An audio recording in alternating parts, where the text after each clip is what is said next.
Assalamualaikum warahmatullahi wabarakatuh. Saya Zahraika Pratiwi akan menjelaskan materi mengenai memonitor tetesan infus. 1. Pengertian monitoring. Monitoring infus adalah pemantauan perawat untuk mencatat hasil dari data pasien sebelum maupun setelah melakukan tindakan perawatan infus. Monitoring akan memberikan informasi tentang status dan kecenderungan bahwa pengukuran dan evaluasi yang diselesaikan berulang dari waktu ke waktu. 2. Jenis-jenis set intravena. A. Infus set atau selang infus. Di sini ada gambar infus set atau selang infus yang memiliki beberapa bagian, yaitu selang panjang dengan tabung tetes, buret atau alat pengontrol volume. Pada selang terdapat klem dan trokar pada ujung atasnya, sedangkan ujung bawahnya terdapat mulut pipa yang terhubung dengan kanula. D. Ada abokat atau jarum infus. Sini juga ada gambar dari jarum infus yang terdiri dari dua bagian. Bagian dalam yang isinya adalah jarum dan bagian luar yang terbuat dari plastik. C. Jenis cairan intravena. Jenis cairan intravena ada 3 macam. Yang pertama, isotonik, yaitu larutan dengan osmolalitas yang sama dengan plasma. Cairan ini memiliki osmolaritas atau tingkat kepekatan cairan mendekati serum atau bagian cair dari komponen darah, sehingga terus berada di dalam pembuluh darah. Cairan ini bermanfaat pada pasien yang mengalami hipovolemi atau kekurangan cairan tubuh, sehingga tekanan darah terus menurun. Memiliki resiko terjadinya overload atau kelebihan cairan, khususnya pada penyakit gagal jantung kongestif dan hipertensi. Yang kedua, hipotonik, yaitu larutan dengan konsentrasi solut lebih rendah dari plasma. Cairan ini memiliki osmolaritas yang lebih rendah dibandingkan serum, atau konsentrasi ion Na positif lebih rendah dibandingkan serum, sehingga larut dalam serum dan menurunkan osmolaritas serum. Maka cairan ditarik dari dalam pembuluh darah keluar ke jaringan sekitarnya, sampai akhirnya mengisi sel-sel yang dituju. Cairan ini digunakan pada keadaan sel mengalami dehidrasi, misalnya pada pasien cuci darah dalam terapi diuretik, juga pada pasien hiperglikemia atau kadar gula darah tinggi dengan ketoasidosis diabetik.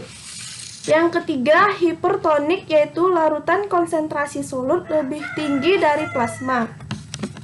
Cairan ini osmolaritasnya lebih tinggi dibandingkan serum, sehingga menarik cairan dari elektrolit dari jaringan dan sel ke dalam pembuluh darah, mampu menstabilkan tekanan darah, meningkatkan produksi urin, dan mengurangi edema atau bengkak. Penggunaannya kontradiktif dengan cairan hipotonik.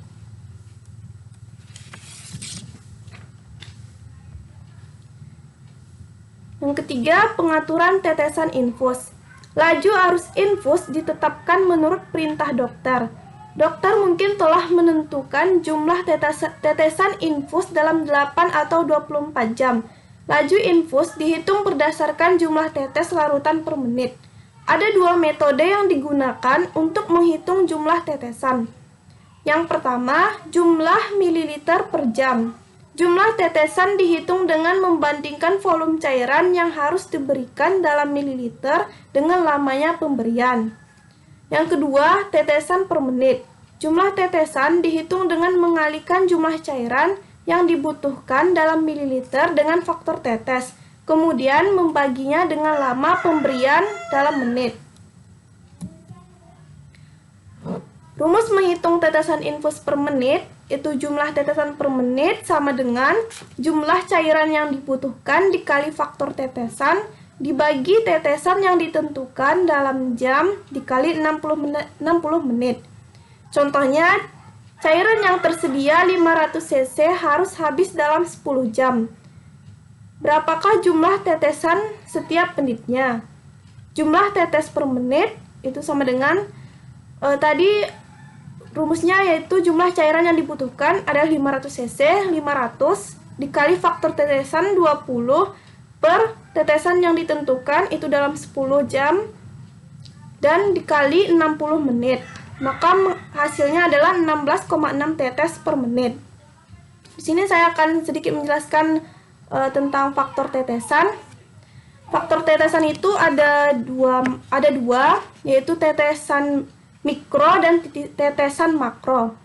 Tetesan mikro atau mikrodip itu 1 cc sama dengan 60 tetes. Nah, tetesan ini biasanya digunakan untuk pemberian dengan volume kecil atau dalam jumlah yang sangat tepat. Yang kedua ada tetesan makro atau makrodip, itu 1 cc sama dengan 15 tetes atau 1 cc sama dengan 20 tetes.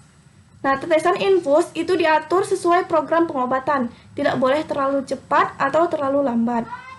4. Pemeliharaan laju infus. Banyak faktor yang mengubah laju arus infus intravena. 1. Ketinggian letak botol larutan infus dibanding posisi pasien. 2. Tekanan darah pasien. 3. Posisi pasien sendiri juga dapat mempengaruhi. Perawat perlu terus-menerus mengecek infus dalam selang waktu yang teratur, supaya tidak terjadi implikasi pada keseimbangan cairan pasien. Di sini saya juga memaparkan mengenai monitoring cairan infus berdasarkan indikator kondisi dan laju cairan menggunakan jaringan Wi-Fi. Dalam sistem pemantauan cairan infus yang berada di rumah sakit yang sekarang masih dilakukan secara manual oleh tenaga medis yang setiap waktu mengecek kapasitas cairan infus atau melalui keluarga pasien yang menunggu ketika cairan infus hampir habis akan memberitahukan kepada tenaga medis. Nah, hal tersebut tentu kurang efektif. Selain karena sangat minimnya tenaga medis, juga mengurangi hak pasien beserta keluarga untuk beristirahat karena ikut memantau. Maka dari itu, dirancanglah sebuah sistem monitoring yang dapat memantau kondisi cairan infus secara real-time menggunakan PC maupun smartphone. Sistem ini bekerja mengatur tetesan infus per menit dan memberitahukan kondisi cairan infus yang akan habis.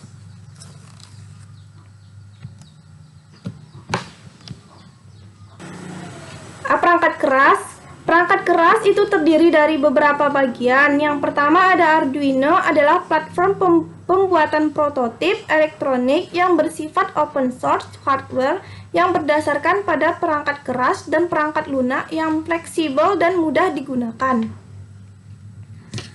Pada Arduino ini digunakan untuk dalam perancangan sistem monitoring cairan infus. Yang kedua ada motor servo, adalah sebuah motor dengan sistem umpan balik tertutup di mana posisi dari motor akan diinformasikan kembali ke rangkaian kontrol yang ada di dalam motor servo. Nah, motor servo ini digunakan dalam sistem untuk mengatur dan mengendalikan tetesan infus, membuka dan menutup laju tetesan infus. Yang ketiga, potensiometer adalah sebuah alat elektromekanik yang mengandung elemen tahanan yang dihubungkan oleh sebuah kontak geser yang dapat bergerak. Penggunaan potensiometer dalam sistem ini untuk mengukur volume cairan infus. Yang keempat, ada Ethernet Shield, menambahkan kemampuan Arduino board agar terhubung ke jaringan komputer. Penggunaan Ethernet Shield dalam sistem ini yaitu sebagai media penghubung antara hardware yang terpasang pada infus dengan komputer maupun smartphone.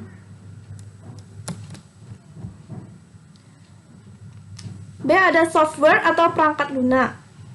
PHP dalam bahasa server-side scripting yang menyatu dengan HTML untuk membuat halaman web yang dinamis. Karena PHP merupakan server-side scripting, maka sintaks dan perintah-perintah PHP akan dieksekusi di server, kemudian hasilnya akan dikirimkan ke browser dengan format HTML. Penggunaan PHP dalam sistem ini salah satunya dalam kontrol infus. Nah, berikut adalah contoh skripnya.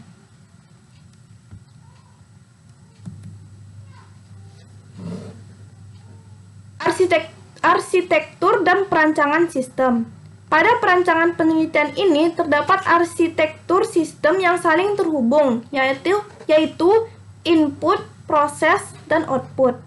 Nah, pada gambar pertama ini adalah diagram blok, dan yang di sebelahnya itu gambar sistem monitoring cairan infus yang berdasarkan indikator kondisi dan laju tetesan infus yang dengan menggunakan jaringan WiFi. Nah, ini adalah gambarnya.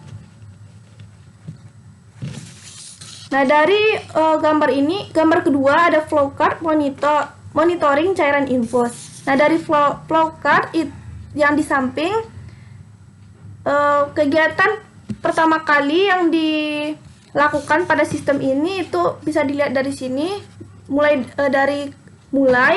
input data pasien dan berapa jumlah tetesan yang akan diberikan kepada pasien. Nah, data pasien itu tersimpan pada database dengan tabel TB pasien, sedangkan jumlah tetesan tersimpan pada tabel TB tem. Nah, gambar 3 inilah rancangan dari sistem monitoring infus dengan menggunakan jaringan WiFi. Hanya itu yang dapat saya sampaikan. Lebih dan kurang saya mohon maaf. Saya ucapkan terima kasih. Wabillahi taufiq wal hidayah. Wassalamualaikum warahmatullahi wabarakatuh.